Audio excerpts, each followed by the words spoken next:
მოგესალმებით, როგორც უკვე წინა ვიდეოში ვთქვი, ყოველ ახალ ვიდეოში გავაჩუქებთ სოკარის პრემიუმს, თუმცა წინა ვიდეოსგან განსხვავებით 60 ლიტრის ნაცვლად გავაჩუქებთ 70 ლიტრ პრემიუმს, მაგრამ ამ შემთხვევაში უკვე გაიყოფა ორ ადამიანზე, რადგან იმდენი კომენტარი დაიწერა, სიმართლე გითხრათ არ ვცველოდი, მინდა რომ ორმა ადამიანმა წაიღოს საწვავი. ასე რომ წესები იგივეა, უნდა დაწეროთ კომენტარი, არხი გამოწერილი გქონდეთ და მეტი არაფერი, ძალიან მარტივად მიიღებთ მონაწილეობას.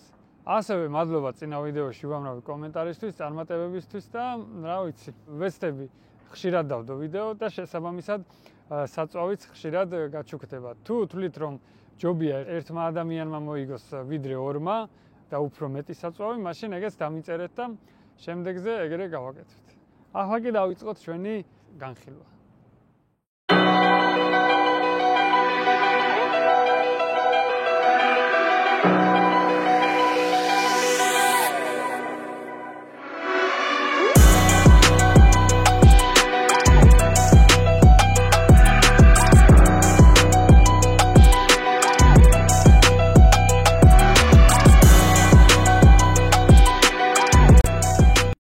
მოკლედ ეს ავტომობილი გახლავთ ყველასთვის საყვარელი Lamborghini Urus.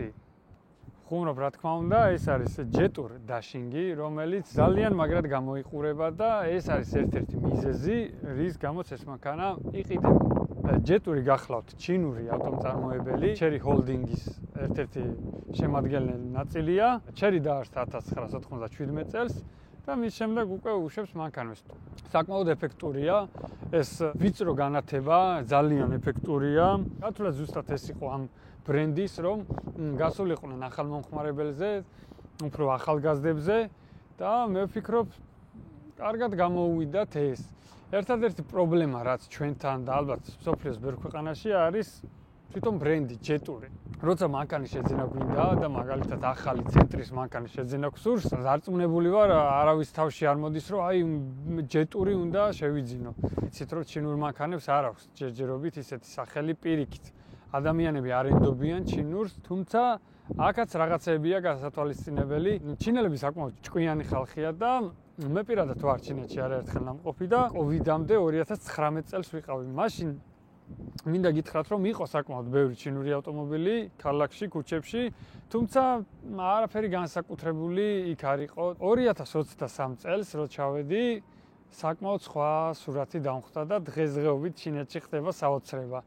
ქუჩები გადავსებულია ჩინური ავტომობილებით, ძალიან ბევრი მათგანი საკმაოდ განსხვავებულია, მაგარია და ვერ იტყვი რომ რაღაც ნაკლები ხარისხის და ასე შემდეგ.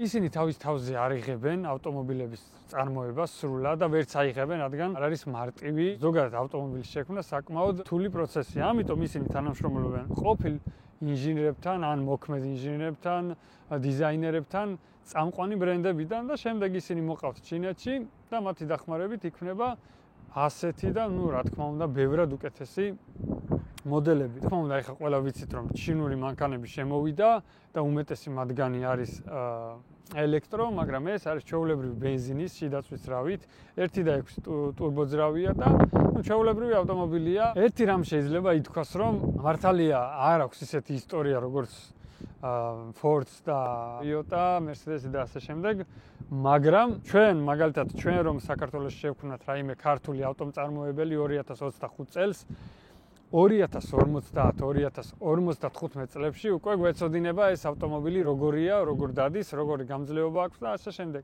ასე რომ ჩინეთში უკვე რაღაც წარმოდგენა აქვთ ამ მანქანაზე, ჩვენთან ცოტა ახალია და ამას დრო ჭირდება.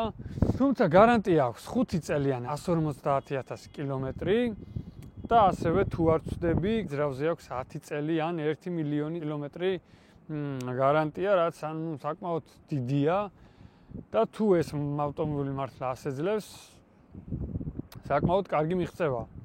ეს არის წინაწამყვანი, მიუხედავად იმისა, რომ SUV-ის ვიდზეა, წინაწამყვანია და 4x4-ზე არ არის. GP არ არის, რასაც ქვია. უკანა მხარეს რაც შეეხება, არის იგივენაირად საკმაოდ დახვეწილი მინიმალისტურია და ჩემი აზრით კარგად გამოიყურება და საერთო ჯამში პროპორციული მანქანაა. როგორც ავტომობილის ექსტერიერი, ისე გასაღებით საკმაოდ განსხვავებულია და რაღაცნაირად კარგად გამოიყურება. გავაღებთ. შიგნიდან საკმაოდ სადად გამოიყურება, რაც დამახასიათებელია ჩინური ავტომობილებისთვის, სადა დიზაინი, ტაბლეტი, დიდი ეკრანი. რა თქმა უნდა, სტარტ-სტოპ სისტემა აქვს. მინუსი ჩემთვის რაც არის ის, რომ კლიმატ კონტროლის ღილაკებიც ეკრანზე აქვს. ჩემთვის მაგალითად უმჯობესია ფიზიკური ღილაკები, თუმცა ეს სიახლე არ არის. ბევრ ავტომობილშია უკვე ასე. საჭეს რაც შეეხება, საკმაოდ კარგია, კარგი ზომის არის და ღილაკებიც ესეთია, გორგოლაჭზე, როგორც Porsche-ს. და პრაქტიკაში საკმაოდ კარგია. Sony-ს აუდიო სისტემა აქვს. გვაქვს უსადენო დამტენი. უსადენო დამტენების პრობლემა ზოგადად არის ის, რომ ტელეფონი ცხელდება და ამ შემთხვევაში გვაქვს გაგრილებაც, რაც ძალიან პრაქტიკულია, მინდა გითხრათ. საჭიქეები საკმაოდ დიდი ადგილი აქვს სათავსო და აქვს პანორამაც, რომელიც ასევე ჩვენი ხმოვანი მითითებით შეგვიძლია გავხსნათ, აი მაგალითად Open the Sunshade. ძალიან მარტივად შემიძლია ჩაუწიო ფანჯრები იგივენაირად და ასე შემდეგ. ეს დიდი არაფერი, რა თქმა უნდა, მაგრამ კარგი წვრილმანია. Close the Sunshade. უმარტივესი. სავარძლებს რაც შეეხება, მინდა გითხრათ, რომ მიუხედავად იმისა, რომ ავტომობილი არ არის სპორტული, სავარძლები საკმაოდ სპორტულად გამოიყურება და საკმაოდ კომფორტულადაც ვზივარ მე პირადად და ქოქოც სიჩქარეების ბერკეტი, ასე ვთქვათ, როგორც Mercedes-ი ისეა. წავედით. ზოგადად Jetour Dashing-ს აქვს ორი ტიპის ძრავი. ერთია 1.6 ტურბო ძრავი, მეორე 1.5 ტურბო ძრავი. ჩვენ შემთხვევაში გვაქვს 1.6 ტურბო ბენზინი, რა თქმა უნდა, რომელიც 190 ცხენის ძალას გამოიმუშავებს. ვერ ვიტყვი რომ სწრაფია, თუმცა ვერც იმას ვიტყვი რომ რაღაც უჭირს და ასე შემდეგ. ეს ეკრანი ძალიან მაგარია, ძალიან პრაქტიკულია. და საჭეც საკმაოდ სუბუქი სამართავია. გავიდეთ ახლა გზაზე და ვნახოთ აბა როგორ დადის ჩვენი Jetour Dashing-ი. მიუხედავად იმისა, რომ Porsche არ არის, ცუდი მანქანაც ნამდვილად არ არის და მინდა გითხრათ, რომ საკმაოდ კარგად იმართება. მოძრაობას რა შეეხება, როცა შევხედავთ ავტომობილის გარედან, საკმაოდ ისეთი შთაბეჭდილება გრჩება, რომ მანქანა არის პრემიუმ კლასის და შესაბამისად იმართება, თუმცა რეალობა ასე არ არის ნამდვილად. იმართება როგორც ჩვეულებრივი ბიუჯეტური მანქანა, არც ისეთი რბილია, შედარებით უფრო ხისტია. თუმცა, ჩემთვის პირადად ეს მოსალოდნელიც არის, რადგან მანქანა დაბალ ბიუჯეტიანია.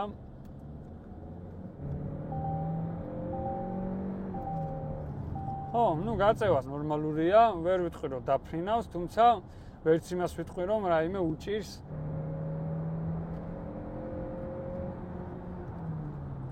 მუხრუჭად შეეხება, შედარებით უფრო უკეთესი მუხრუჭი შესაძლებელია, თუმცა საერთო ჯამში, რა ვიცი, მუშაობს, გაწევაც და მუხრუჭი საკმაოდ ადეკვატურია, არაფერი განსაკუთრებული, საკმაოდ დამაკმაყოფილებელია, მინდა გითხრათ, ავტომოყვარულისთვის მეტი სიმძლავრე ალბათ არასდროს არის ზედმეტი, თუმცა ხმარებლის ალბათ 95% ვინც ამას შეიძენს, მაქსიმუმსაც ნაკლებად გამოიყენებს, რაც ამ მანქანას შეუძლია. დავედით ხა დავიძარით.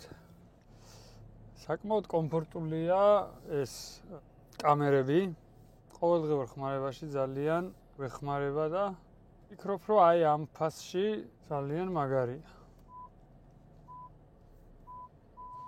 წინაც აქვს კამერა, უკანაც აქვს გვერდებზეც და ზემოდან, რა თქმა უნდა, გვაჩვენებს ავტომობილს სად იმყოფება, რაც ძალიან კომფორტულს ხდის და მეორე მხრივ უსაფრთხოც არის ყოველდღიურობაში.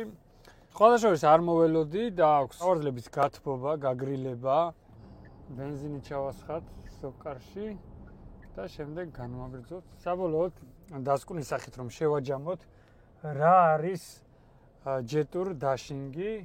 თუ ჩვენ გსურს რომ გყავდეს განსხვავებული ავტომობილი, მაღალტექნოლოგიური, ბიუჯეტურ ფასში, ჯეტური დაშინგი ჩემი აზრით არის ერთ-ერთი ყველაზე კარგი ვარიანტი. წვას რაც შეეხება, ოფიციალურად 7-8 ლიტრი არის, თუმცა რეალობაში 10 ლიტრი მაინც ჭირდება ამ ავტომობილს. ხო, მე ზოგადად არ მომწონს კლიმატ კონტროლი ეკრანზე, თუმცა სიმართლე გითხრათ, მიჩვევის ამბავია და მარტივი ხდება უკვე გამოყენება ეკრანითაც. არ ვიცი ეს იმ შემთხვევაში რა მოხდება, თუ ეკრანი გაჭედავს ან რაღაც დაემართება, მაგრამ ჯერჯერობით ასეა, როცა მუშაობს ძალიან მარტივი გამოსაყენებელია, მინდა გითხრათ. შეგვიძლია ჩავართოთ რადიოც და მოვუსმინოთ მუსიკა.